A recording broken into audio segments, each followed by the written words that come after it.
Hey guys, welcome to the Liberal Hive Mind, a channel solely focused on exposing the abundant hypocrisy of the left. You know, sometimes you just need to see it to understand it, to believe it, to see how far it's gone and how bad it truly is. Well, that's exactly what I've got for you guys in this clip today. I have a little video that was captured from a Tesla Sentry Cam that shows what appears to be two children in the process or in the act of stealing from a vehicle, and they come up with the ski masks, all the tools prepared, looking like they're trained car thieves who would be working for some sort of syndicate, and they're like 10 years old. It's an absolutely insane clip that shows you just how far the Democrat-enabled criminal culture is going. And just the one thing that keeps coming to mind, this is not normal. Let me show you guys exactly what I mean by that. We got some stuff to get into, so let's roll the tape. All right, folks, so here's a video that I think really ought to serve as a wake-up call. Yes!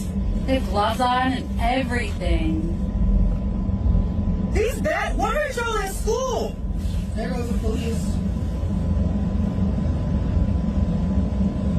Oh, this little girl that's doing it. Yes. We have footage of them right now. We have footage of these kids on our Tesla. There's the third one.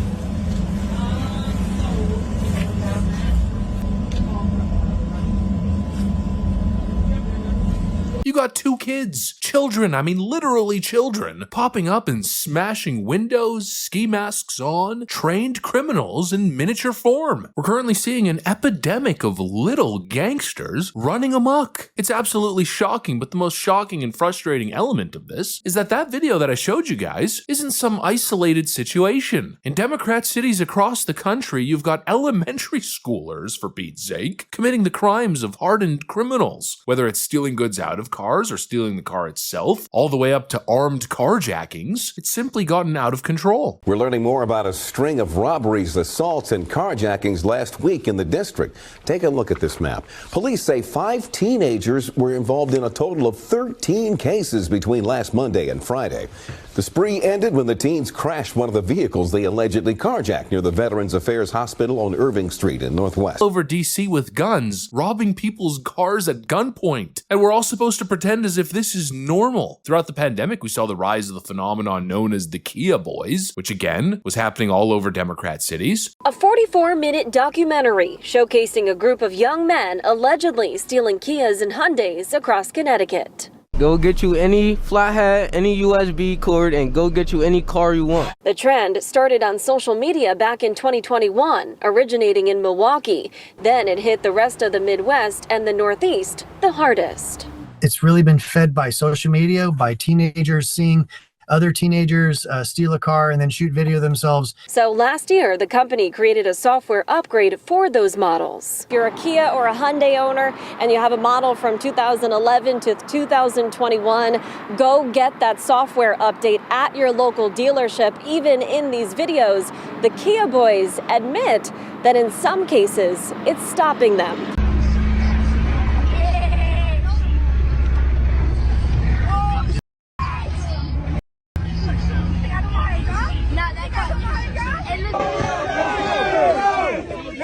Put your seatbelts on. Hold on. First of all, yo, bro. Tell him how old you are. How old are you? You 13, but you don't violent, bro. Yo, bro, how old you in the back, though? Yo, bro, how old is this little nigga back with a hard hat?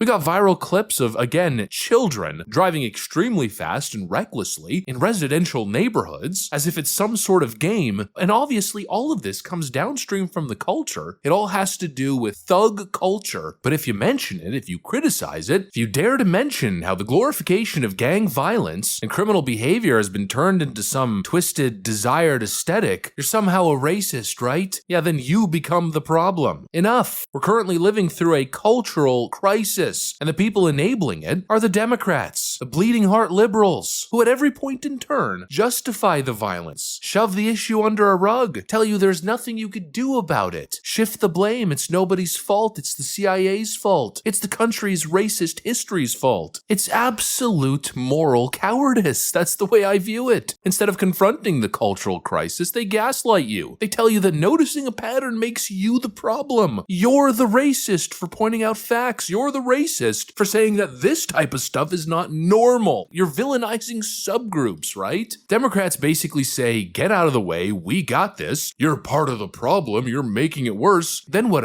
do? They run cover. They lie, they enable, they justify, they twist and manipulate. And the end result is this. This is the America that they created. One where you have an army of 10-year-olds running around America's biggest cities, engaging in felony-level violent crime. The left tells you they've got it all under control. They care so much. Nancy Pelosi's always going on about the kids, the children. Every Democrat's always going on and on about the most vulnerable groups. Randi Weingarten recently was losing her damn mind, supposedly advocating for the most vulnerable people who are going to be hurt if Donald Trump dismantles the Department of Education. 90% go to public schools. Don't take away their opportunity. They tell you they care so much, but they enable this chaos, and you got young black men across big Democrat cities, across their own streets, dying in droves, and none of them want to talk about it. They tell you they care so much about the kids and their education, but they shut down schools for 2 years and put the most vulnerable kids on the streets to run rampant, and we're still dealing with the fallout of that decision. That's the true story that this video is telling. Yeah, I'm sorry, but if you are truly compassionate, if you truly care, then you know that there's only one thing that matters: telling the truth, no matter how uncomfortable it is. The truth is, there's an epidemic of fatherlessness, gang violence in the rap music that glorifies it and glamorizes it. There's an epidemic in disrespect for authority, and most importantly, an epidemic of left-wing naivete that enables it all. No civilized society, but most importantly, no civilized culture should ever accept what we are seeing on America's streets. The enabling, the avoiding of the conversation, the constant justification, the constant blame shifting and excuses have got to stop. Thug culture is out of control. Anyways, that's pretty much what I got for you guys on this one. Hopefully you enjoyed the video. If you did, make sure to leave a like and possibly subscribe. Thanks for watching, and I'll see you on the next one.